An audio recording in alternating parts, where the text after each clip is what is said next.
Tales of planet Tyornus always warned travelers to stay away from the silent forest. It was too quiet, too still. Some said the trees could hear you.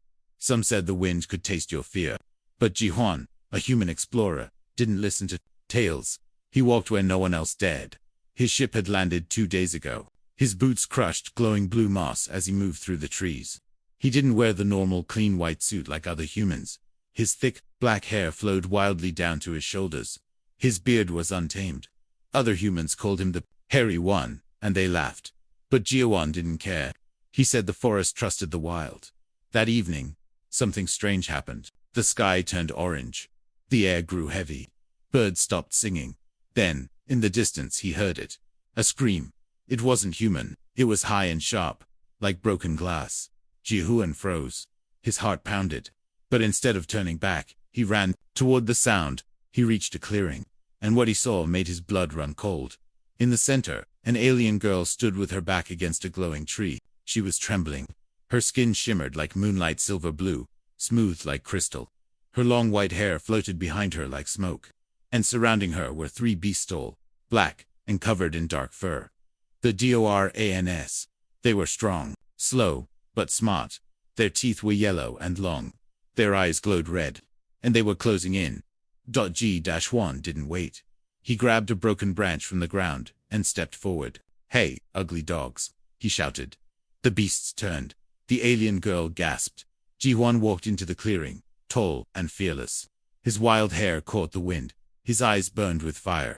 "She's under my protection now," he said. The Dorans growled. One stepped forward and roared. Jihuan didn't blink. He rushed forward and slammed the branch against its leg. The beast howled. Another leaped toward him, but Jihuan ducked and kicked it in the stomach. His branch cracked in half, but he didn't stop. He picked up a rock and threw it at the third one. The girl watched, her mouth open. No one had ever protected her before. Not like this. Not with madness in his eyes. Jihuan shouted, "Run!" The girl hesitated. "Run now!" He roared again. She turned and dashed into the forest. The Dorans saw her flee and tried to follow, but Jihuan blocked them. One bit his arm. Blood poured out. He punched its nose. Another grabbed his shoulder. He slammed his head against its jaw. He fought like an animal. Finally, he jumped onto a low tree branch and swung up, disappearing into the leaves. The Dorans searched below, growling, sniffing the air. But Jihuan was gone. Minutes passed. Then the Dorans gave up and stomped away. Jihuan waited. When it was quiet again, he dropped to the ground, holding his bleeding arm. He limped back toward the clearing, slowly calling out, "Hey, Crystal Girl, are you alive?" He didn't expect an answer, but a soft voice replied, "I'm here." She stepped from behind a tree. Her hands were shaking, her eyes full of light. Q smiled. "Good, you're fast. You're bleeding," she said, pointing to his arm.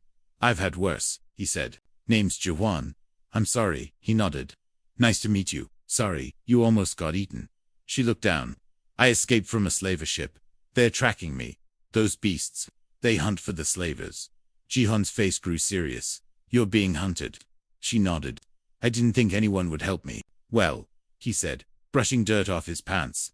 "Lucky for you, I have big hair and a bad attitude." Sorry blinked, then let out a soft laugh. Her first laugh in days. G-1 smiled. "Come with me. I'll get you to safety." Sorry stared at him. "Why would you risk your life for someone you don't know?" Jihuan looked at her gently. "Because I remember what it felt like when no one helped me. And that was it. 2 strangers. One wild human. One broken alien. But something had changed. The forest was still dark. The sky was still red. The beasts were still out there. But Jihuan had made a choice. He would protect her, even if it meant going to war." The next morning, the forest was quiet again. Jihuan had built a small fire, far from the path. He sat beside Sorry, his wounded arm wrapped with tree bark and plant fiber. His face was tired, but his eyes were sharp. Sorry looked up at the sky. "They will come again." Jihuan nodded. "I know," she whispered. "You should leave me. I'm just a problem to you." Jihuan smiled. "I've had bigger problems. You're not even top 5. She turned away, but her lips curved into a small smile. He stood up, picked up his broken branch now, sharpened into a spear and looked toward the east. "We need to move. There's an old watchtower beyond the hills. If I can send a signal from there, maybe someone will come." Someone like who? Sari asked. Anyone, Ji-Huan said. Even humans who hate me. They'll come if they smell trouble. They walked for hours through twisted roots and glowing plants. Ji-Huan walked in front. Sari followed, quiet and watchful. Her feet were bare, and her white dress was torn. But she didn't complain. She had seen worse. Suddenly, Ji-Huan stopped. Ahead, smoke rose from behind the trees.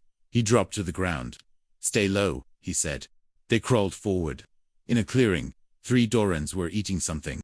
Metal scraps lay scattered around pieces of another slaver drone. It had crashed. One Doran was chewing wires like they were meat. Ji-Huan's heart sank. More are coming. How do you know? Sorry, whispered. He pointed. That drone was scouting. If they lost it, they'll send more. Maybe even ships. Sari's hands shook. Then we're already dead. No, Ji-Huan said. We're close to the tower. We go around.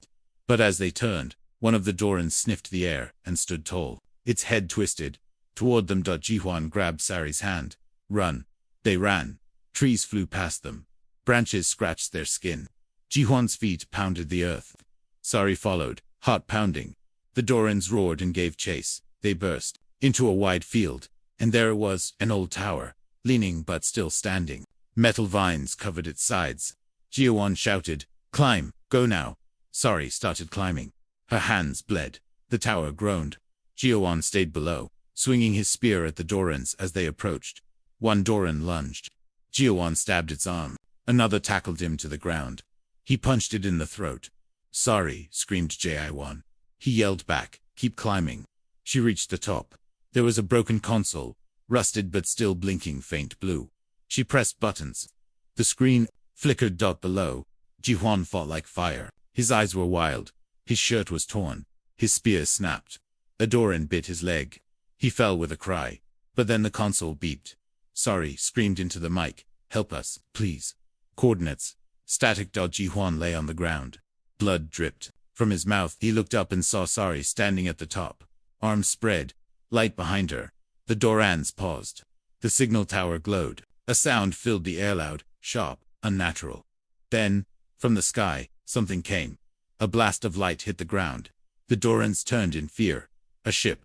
Sleek, silver, human-made. Its doors opened. Soldiers in white armor ran out. Sari screamed. "There, he's hurt." They fired at the Dorans. The beasts roared and fled into the woods. The soldiers reached Ji-Huan. One bent down. "He's alive." Sari rushed down from the tower. She knelt beside Ji-Huan. His eyes were barely open. "You did it," she whispered. He coughed, smiling weakly. "Told you, bad attitude gets things done." She held his hand. "Thank you." One soldier looked confused. "Why would a hairy wild man risk everything for a strange alien?" Another soldier replied, "That's humans. They always do crazy things when it matters." Ji-Huan's voice was weak but clear. "Because she was alone. And I know how that feels." The ship took off, carrying them away from the burning forest. Sari sat beside Ji-Huan as medics worked on him. She held his hand tightly. In that moment, she knew this wild, messy, bleeding human had saved her, not because she was important, but because he believed no one should be left behind. And for the first time, she believed it too.